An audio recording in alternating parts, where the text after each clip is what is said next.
કેમ છો? મજામાં. તમે કેમ છો? ઓચિંતું કોઈ મને રસ્તે મળે અને કદી ધીરેથી પૂછે કે કેમ છે, આહા, આપણે તો કહીએ કે દરિયાશી મોજમાં અને ઉપરથી કુદરતની રેમ છે. વાહ વાહ વાહ વાહ, તમારા અંદર તો એકદમ ગુજરાતી કવિની છટા આવી ગઈ હો. એવું? હા, પણ એક વાત પૂછું? જી પૂછો. કહો તો છો કે છો મજામાં, પણ ખરેખર છો મજામાં? હા હો, વાત તો તમારી સાચી છે. ખાલી મજામાં કહેવું અને ખરેખર મજામાં હોવું એમાં બહુ ફરક છે. સાચે. અને એક વાત કહું, મજામાં એક એવો શબ્દ છે ને કે જેમને પણ પૂછશો કેમ છો તો સામેથી જવાબ આવશે મજામાં. અને થોડી વાર એમની સાથે બેસો એટલે ખબર પડે કે મજામાં કહેવાવાળાના માથે ટેન્શન કેટલું છે. અરે મોટા મોટા ટેન્શન તો છોડો, પણ નાની નાની વાતનું ટેન્શન હોય એને. રોડ પર પડેલા ખાડાનું, ટ્રાફિકમાં અટકી જવાનું, અરે કારના સાઉન્ડ સિસ્ટમ જોડે જો મોબાઈલ જોઈન્ટ ના થાય ને તો એનું ઇરિટેશન અલગ. અને હવે તો નવા નવા ટેન્શનો આવ્યા છે, જેમ કે વાઈફાઈની સ્પીડ થોડી સ્લો થઈ જાય ત્યાં તો માણસના હૃદયની સ્પીડ વધી જાય છે, અને મોબાઈલની બેટરી લો થઈ જાય તો જાણે વ્યક્તિની એનર્જી જ લો થઈ જાય છે. આને કહેવાય મજામાં? ના હો. અને હોઈ શકે કે આપણા શ્રોતાઓને પણ આ બધું સાંભળીને હસવું આવી ગયું હશે, પણ જો ભૌતિકતાની દોડમાં થોડા ક્ષણ માટે રોકાઈને વિચાર કરીએ તો ધ્યાન આવશે કે આ વાત ગમ્મતની નથી, આ તો ગંભીરતાનો વિષય છે. કે મજામાં કહેવું અને ખરેખર મજામાં હોવું કેટલો મોટો ફરક છે ને. વાહ, 3 અક્ષરોથી બનેલા આ એક શબ્દનો વિસ્તાર જો સમજીએ તો કેટલો વિશાળ છે ને. તો ચાલો આજે આના પર જ ચર્ચા કરીએ. બિલકુલ. તો વોઇસ ડિવાઇન રિજનલના પહેલા ગુજરાતી એપિસોડમાં આપ સૌનું સ્વાગત છે. હું કાન્હા. હું પાયલ. નમસ્કાર. ધન નિરંકાર.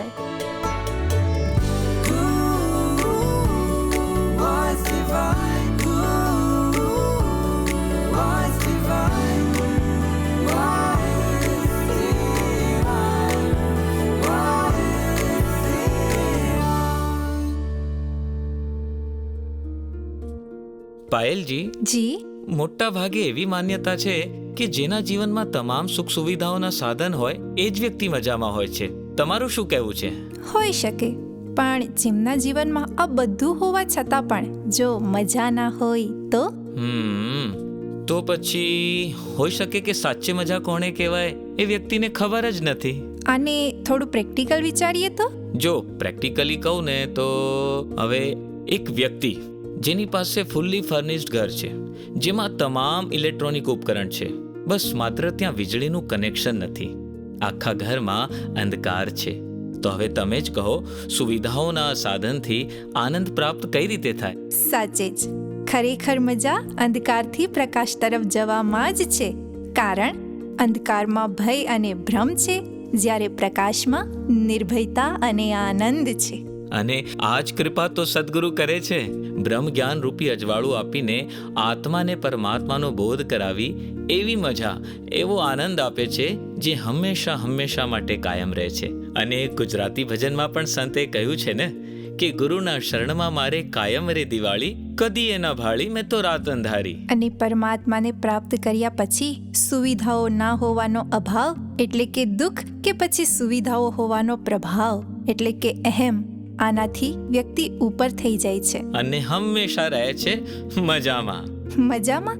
કાનાજી, મને લાગે છે મજામાં આ માત્ર શબ્દ નથી, આ તો એક પૂર્ણ અવસ્થા છે, જેમાં પરિસ્થિતિ કેવી પણ હોય પણ મનોસ્થિતિ હંમેશા શુક્રાનાના ભાવવાળી જ બની રહે છે. અને સત્કાર યોગ્ય નિરંકારી રાજપિતાજીએ પણ ગુજરાતની ભૂમિ પર કહ્યું હતું ને, પ્રભુની રજામાં તો આપણે સૌ મજામાં. વાહ, શું વાત છે! મેં પણ એક હિન્દી ફિલ્મમાં આવું જ દ્રશ્ય જોયું, જ્યાં એક સૈનિક બોર્ડર પર પોતાના ઘરેથી આવેલો પત્ર વાંચે છે, જેમાં લખ્યું છે, યહાં સબ ઠીક હૈ, કઈ દિનોं से बाबूजी की तबीयत खराब है, बाकी सब ठीक है.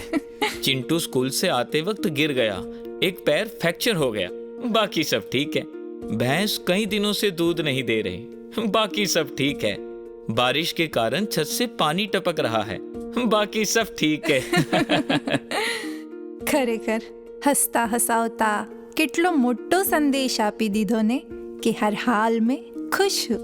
તો આવો આવા જ ભાવને લઈને સાંભળીએ સંપૂર્ણ અવતારવાણીના પવિત્ર ગાયનને.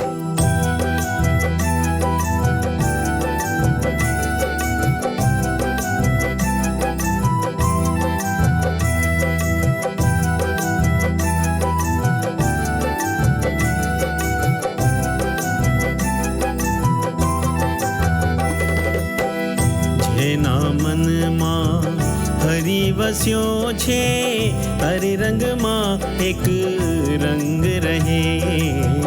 જેના મનમાં હરિ વસ્યો છે, હરિરંગમાં એક રંગ રહે. પળ પળ હરિના સંગે રહે છે, હરિ પણ એની સંગે રહે.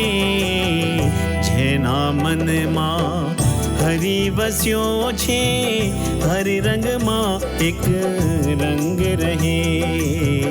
જેના મનમાં હરિ વસ્યો છે, હરિરંગમાં એક રંગ રહે.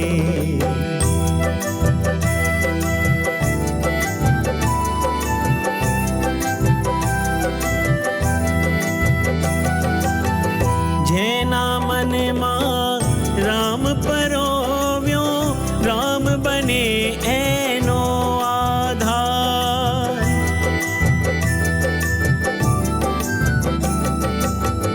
જેના મનમાં રામ પરોવ્યો, રામ બને એનો આધાર. નામ જ ખાઈને નામ જ ઓઢે, નામ જ છે એનો પરિવાર. નામ જ ખાઈને નામ જ ઓઢે, નામ જ છે એનો પરિવાર. પળ પળ હરિના સંગે રહે છે, હરિ પણ એની સંગે રહે. જેના મનમાં હરિ વસ્યો છે, હરિરંગમાં એક રંગ રહે.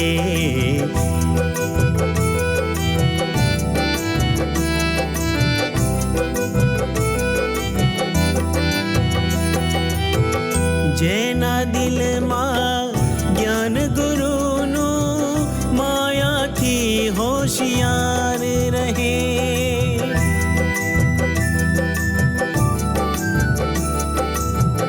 જેના દિલમાં જ્ઞાન ગુરુનું, માયાથી હોશિયાર રહે. જે સંતોને મળીને જાણે, શ્રી હરિ પહેરેદાર રહે. જે સંતોને મળીને જાણે, શ્રી હરિ પહેરેદાર રહે. પળ પળ હરિના સંગે રહે છે, હરિ પણ એની સંગે રહે. જેના મનમાં હરિ વસ્યો છે, હરિરંગમાં એક રંગ રહે. જેના મનમાં હરિ વસ્યો છે, હરિરંગમાં એક રંગ રહે.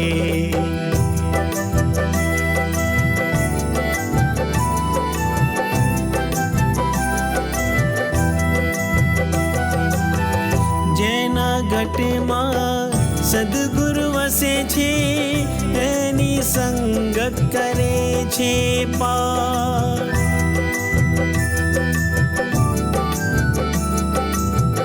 જેના ઘટમાં સદગુરુ વસે છે, એની સંગત કરે છે પાર. અવતાર જે ગુરુની મહિમા ગાશે, એના ગુણ ગાશે સંસાર. અવતાર જે ગુરુની મહિમા ગાશે, એના ગુણ ગાશે સંસાર. પળ પળ હરિના સંગે રહે છે, હરિ પણ એની સંગે રહે. જેના મનમાં હરિ વસ્યો છે, હરિરંગમાં એક રંગ રહે. જેના મનમાં વસ્યો છે, હર રંગમાં એક રંગ રહે, હર રંગમાં એક રંગ રહે, હર રંગમાં એક રંગ રહે.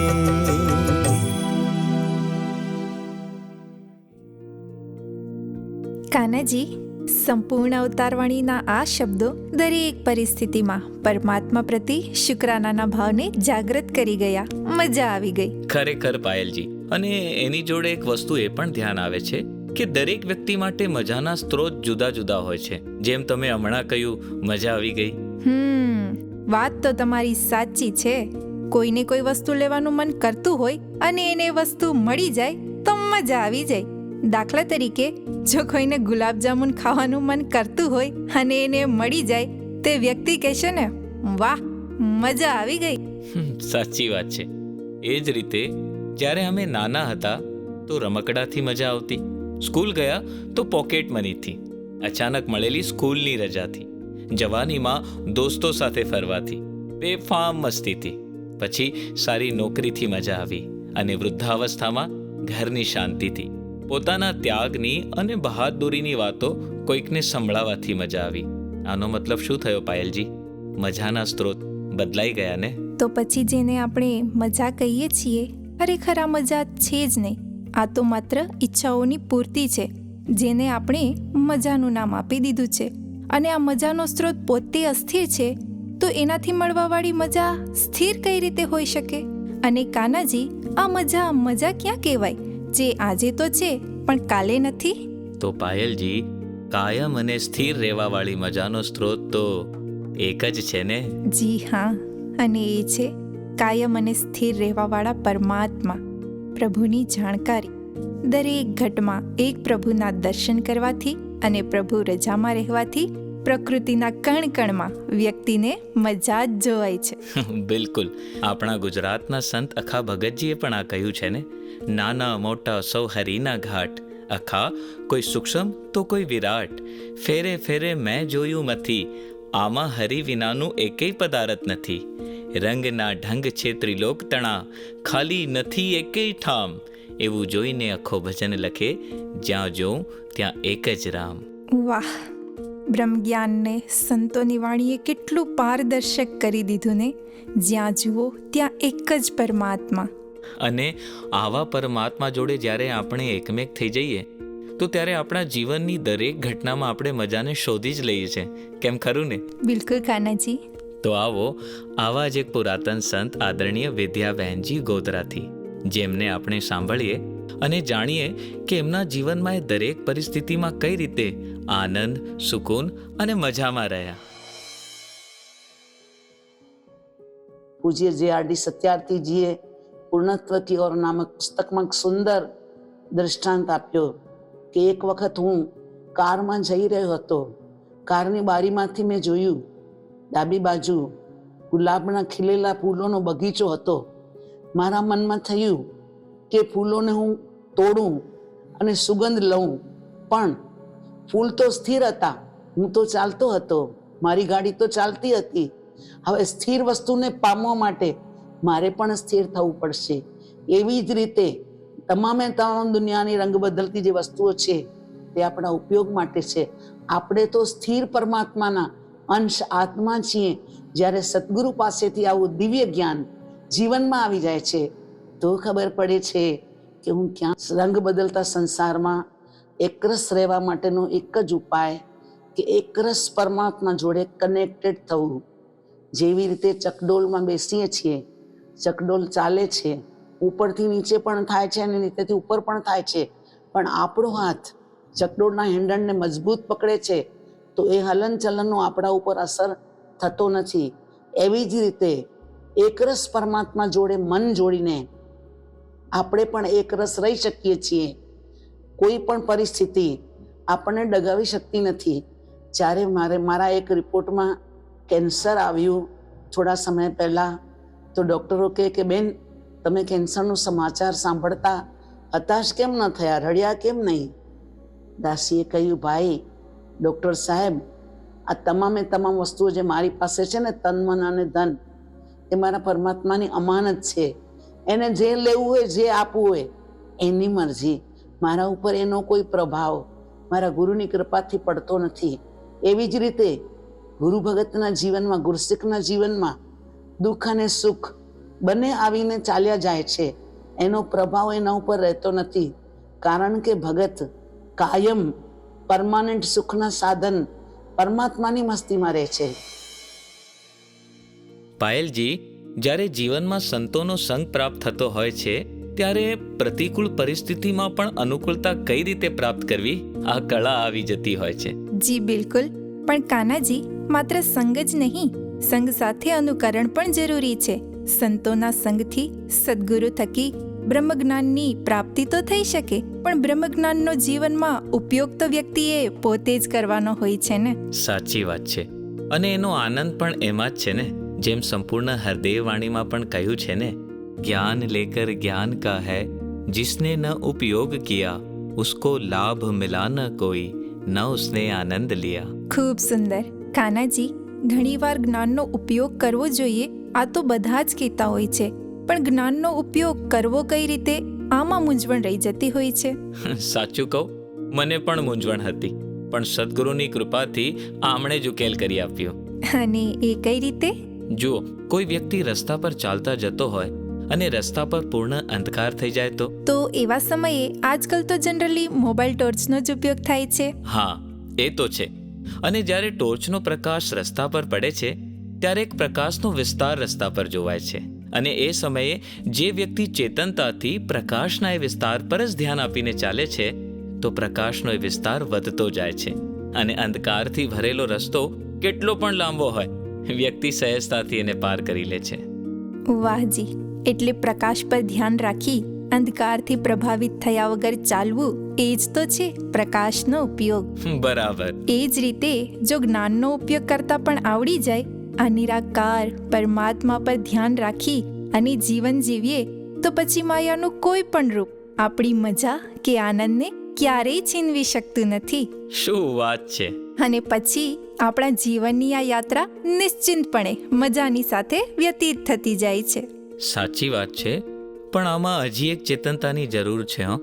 ઘણીવાર જ્ઞાન પર ચાલવાનું પણ આપણને માન આવી જતું હોય છે, જે આપણી મજાને અહેમમાં પરિવર્તિત કરી દે છે. એ સમયે આ યાદ રાખવું આવશ્યક છે કે રાહ હૈ ખુદા પર, કોઈ ચલે તો રહેમત રબ કી હૈ. અને અંધકારમાં જ્યારે અમે દીવો લઈને ચાલીએ છીએ ત્યારે એક ભ્રમ થઈ જતો હોય છે કે અમે દીવો લઈને ચાલી રહ્યા છે, પણ હકીકત તો એ છે કે દીવો અમને લઈને ચાલી રહ્યો હોય છે. વાહજી, એવી જ રીતે ઘણીવાર આપણને લાગે છે કે આપણે જ્ઞાનની સંભાળ કરી રહ્યા છે, પણ ખરેખર જ્ઞાનના ઉપયોગથી આપણે જ્ઞાનની નહીં, પણ જ્ઞાન આપણી સંભાળ કરતું હોય છે. વાહ, મજાની આ ચર્ચામાં ખરેખર મજા આવી ગઈ. તો હવે આ જ મજાને એક સુંદર ગુજરાતી ગીતના માધ્યમથી માણીએ. હા, ચાલો.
વાહ, અહીંયા મજાની વાત ચાલે છે અને બહાર વરસાદ.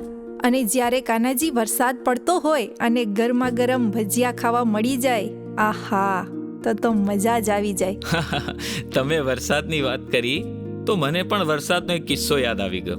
હમણાં થોડા દિવસ પહેલા હું ઘરની બાલ્કનીમાં ઊભો હતો અને મેં નીચે એક દ્રશ્ય જોયું. એક બહેન પોતાના ડોગીને લઈને ફરી રહ્યા હતા અને અચાનક વરસાદ શરૂ થયો અને એ બહેન દોડવા લાગ્યા. જો કે એમના હાથમાં છત્રી પણ હતી, પણ છત્રી એમણે ખોલી જ નહીં.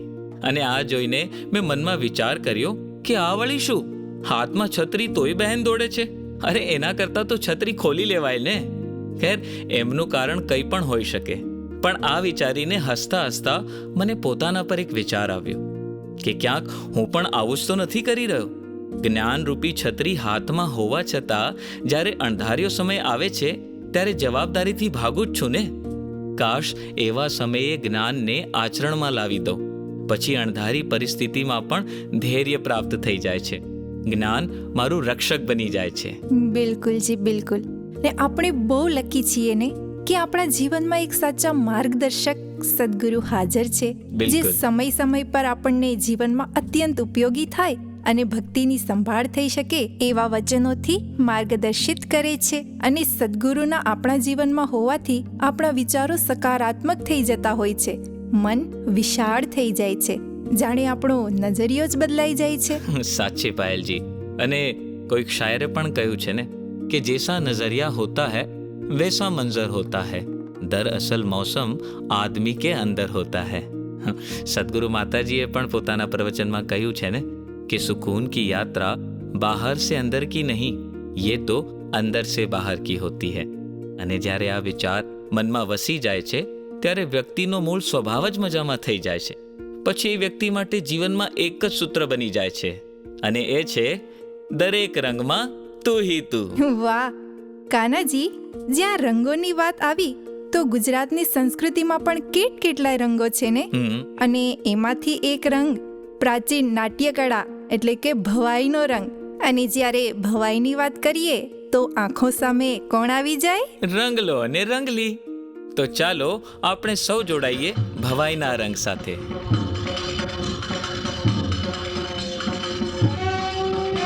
હે લાંબો ડગલો મોછ વાકડી સિરે પાઘડી રાતી, બોલ બોલ તો તોલી તોલી છેલ છબીલો ગુજરાતી, હું છેલ છબીલો ગુજરાતી, તા થૈયા તા થઈ.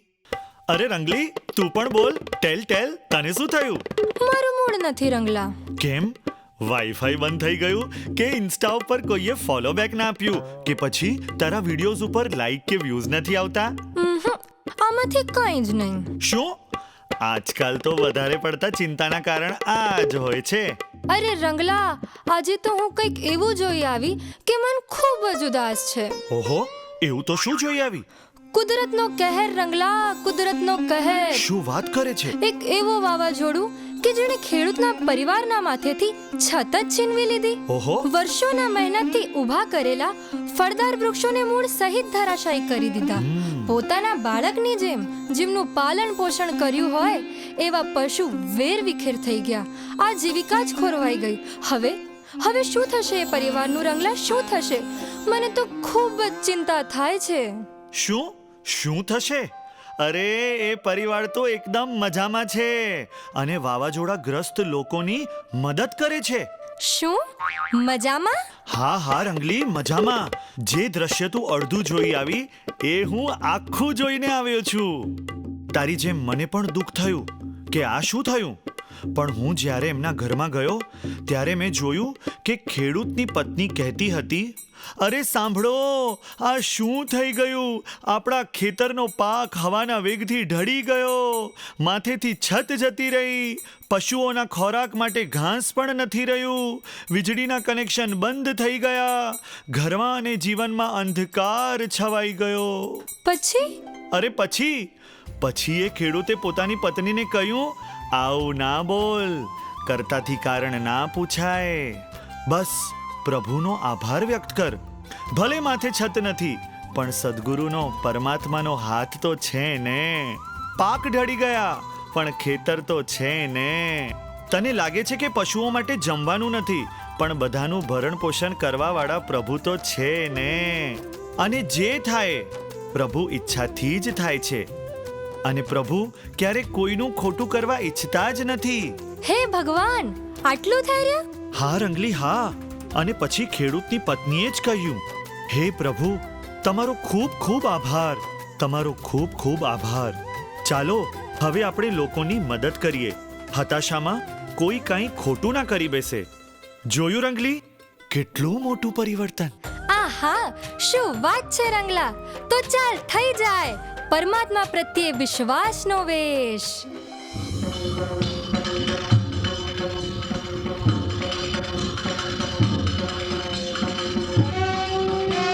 અનિશક્તિના ગમનો દરિયો મનમાં ગુરુનો વાસ છે. મજામાં રહે જણ હંમેશા, સ્વભાવ એમનો કંઈ ખાસ છે. સ્વભાવ એમનો કંઈ ખાસ છે, ભાઈ સ્વભાવ એમનો કંઈ ખાસ છે. થૈયા થૈયા તા થઈ. કાનાજી, આ ઘટના જે ભવાઈના માધ્યમથી આપણે સાંભળી, આ કોઈ કવિની કલ્પના કે લેખકનો વિચાર ના હતી. આ તો આપણા સૌરાષ્ટ્રની સત્ય ઘટના હતી. શું વાત કરો છો? જી, સદગુરુ દ્વારા પ્રાપ્ત બ્રહ્મજ્ઞાન મનને કેટલી મજબૂતી પ્રદાન કરી દે છે ને. સાચે પાયલજી, જ્યારે વ્યક્તિના મૂળ સ્વભાવમાં શુક્રાના અને મજા આવી જાય તો આપાતકાલીન પરિસ્થિતિમાં પણ અવસર શોધી લેવું સરળ થઈ જાય છે. સ્વભાવમાં એક એવો ભાવ પ્રગટ કરી દે છે કે દુઃખ વિદેંદા દુઃખ નહીં. કાનાજી, ઘણીવાર કોઈ ઘટના દુઃખનું કારણ નથી બનતી. દુઃખનું કારણ બને છે આપણા નેગેટિવ પ્રતિસાદ, રિએક્શન, પરમાત્મા પ્રત્યે ફરિયાદ, મનના ભાવ પૂરા ના થવાનો કલ્પાન અને દરેક વાતમાં ઉપાધિ લઈ લેવી એવો સ્વભાવ. સાચે સ્વભાવ જ આપણા કર્મ, વાણી, વ્યવહાર અને વિચારોની દિશા નક્કી કરે છે. જેના સ્વભાવમાં જ ઉપાધિ લેવાની ટેવ હોય એ વ્યક્તિ કોઈ પણ પરિસ્થિતિમાં ઉપાધિ શોધી જ લેશે. હવે એક નવી વહુએ ભીંડાનું શાક બનાવ્યું અને સાસુમાએ કહ્યું, કેટલું મીઠું નાખી દીધું, ટેસ્ટ જ બગડી ગયો. બીજા દિવસે વહુએ સાસુમાને ગમતું શાક બનાવ્યું એટલે આજે સાસુમાએ કહ્યું, કાલે આવું કેમ ના બનાવ્યું? આને કહેવાય સ્વભાવમાં જ ઉપાધિ. પણ બ્રહ્મજ્ઞાનના અનુરૂપ જીવન તો કંઈક અલગ જ હોય છે. એ દરેક ઘટનામાં પ્રભુ રજાને માની અને ફરિયાદ નહીં પણ ફરી ફરીને પ્રભુને યાદ કરે છે. કલ્પાંત નહીં, પ્રભુ મહિમાનો વ્યાખ્યાન કરે છે. સુંદર. અને સાચે કહું, મેં પોતે જોયું છે. જ્યારે એક પરિવારમાં જવાનો મોકો મળ્યો અને ત્યાં એક વયોવૃદ્ધ મહાત્મા જ્યારે ડ્રોઈંગ હોલમાં મળવા આવ્યા ત્યારે મેં જોયું કે એમના હાથમાં લાકડી હતી. એક હાથ અને એક પગ પર પેરાલિસિસ, એને આપણે લકવો કહીએ, એનો ખાસો એવો પ્રભાવ. પોતે ચાલવામાં સક્ષમ નહોતા. કોઈકની મદદથી એ ચાલતા આવ્યા અને મેં એમણે પૂછ્યું, કેમ છો? એમના જવાબે મને વિચારવા પર વિવશ કરી દીધો. એમણે હસતા હસતા કહ્યું, મજામાં, સદગુરુ માતાજીની કૃપા છે, બહુ આનંદ છે. નિરંકાર. સાચે કહું પાયલજી, હું આશ્ચર્યચકિત થઈ ગયો કે બહારી પરિસ્થિતિ ક્યાંકથી ક્યાંક પણ મજામાં હોય એવી લાગતી નથી, પણ આંતરિક મનોસ્થિતિ આનંદમાં હતી, સુકૂનમાં હતી. આને જ તો કહેવાય પ્રભુની રજામાં તો આપણે સૌ મજામાં. અને પાયલજી, આજની આ ચર્ચાથી મને કાયમી મજામાં રહેવાનું એક સૂત્ર મળી ગયું છે. જો વર્ડ પ્લે કરીએ ને તો મજા, અને એને જો આમ લઈએ કે મેં જા, જ્યારે મેનો ભાવ જતો રહે ત્યારે તું અને તું જ થઈ જાય છે, અને જ્યાં તું જ છે ત્યાં મજા જ મજા છે. અરે વાહ! અને કાનાજી, આજની આ ચર્ચાથી હું પણ ઘણું બધું શીખી. पायल जी, सीखने का ये सफर जारी रहेगा क्योंकि सदगुरु की कृपा से हम सभी के इससे आया है राजस्थान और गुजरात का NYS जो होने जा रहा है 20, 21 और 22 दिसंबर उदयपुर राजस्थान में. तो पायल जी, आपने रजिस्ट्रेशन किया? हाँ जी, मैंने तो कर लिया. आपने किया? मैंने भी कर लिया. तो अब श्रोताओ, आपकी बारी है. તો કાનાજી, મજાના આ સફરમાં લઈએ એક અલ્પવિરામ. ને હા શ્રોતાઓ, આ અલ્પવિરામ જ રહેશે, પૂર્ણ વિરામ નહીં. વોઇસ જીવનની આ યાત્રામાં સદગુરુની કૃપાથી નીત નવા નજરાણા આવતા રહેશે. बिल्कुल सही कहा. तो अगली बार नई भाषा और नए टॉपिक के साथ फिर से वॉइस डिवाइन रीजनल आपके समक्ष होगा. તો આવો વે જતા જતા જોડાઈએ સદગુરુ વચનામૃતથી અને પ્રાપ્ત કરીએ એવી શિક્ષા જે રાખશે હંમેશા મજામાં. અમને આપો રજા અને તમે માણો મજા. નમસ્કાર. ધન નિરંકાર.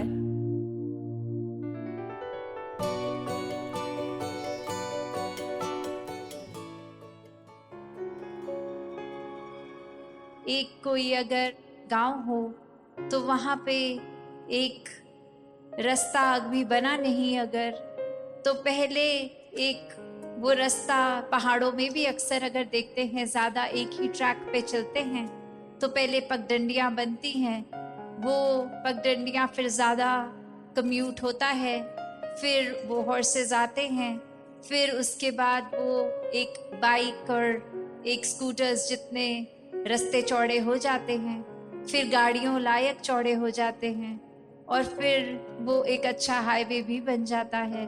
तो ये शुरुआत अगर उस तरह से देखें कि एक छोटी चीज़ ने एक रास्ता खोल दिया बड़ी चीज़ का, तो वैसे ही हम अगर इतने तंग दिल हो जाएंगे, अपने दुख को ही पकड़ के बैठ जाएंगे, तो एक छोटे दुख को पकड़ेंगे तो रास्ता तो हमने बड़े दुख के लिए खोल दिया है, अपने मन को फिर नेगेटिविटी में बांध दिया है, ये थॉट्स हमारे रिस्ट्रिक्टेड हो गए, ये हम एक बाहर अपने शेल से बाहर नहीं आ पा रहे हैं, अपनी उस सोच के लूप में फंसते जा रहे हैं। और वहीं दूसरी ओर अगर हम ये सोचें कि हम किस तरह एक खुशियों को रास्ता दें, तो हर चीज़ हर पल में छोटी छोटी पहले खुशी देखें तो वो बड़ी खुशियों के लिए रास्ता खुल जाएगा। फिर वो ब्लेसिंग्स, एक ब्लिस हर पल में, ये आनंद, ये सुकून हर पल महसूस होगा। फिर वो छोटी बातों तक नहीं, वो हर चीज़ में नज़र आके एक ही जीवन में हम हर पल में वो सुकून में रहेंगे, वो आनंद की अवस्था होगी, वो पीस। फिर चाहे हम एक बड़े बाजार में हों या फिर अकेले अपने कमरे में हों, वो अंदर का हमारा स्टेट ऑफ माइंड, वो दिल के भाव, वो एक जैसे ही रहेंगे, उसको फिर कोई डिस्टर्ब नहीं कर सकता।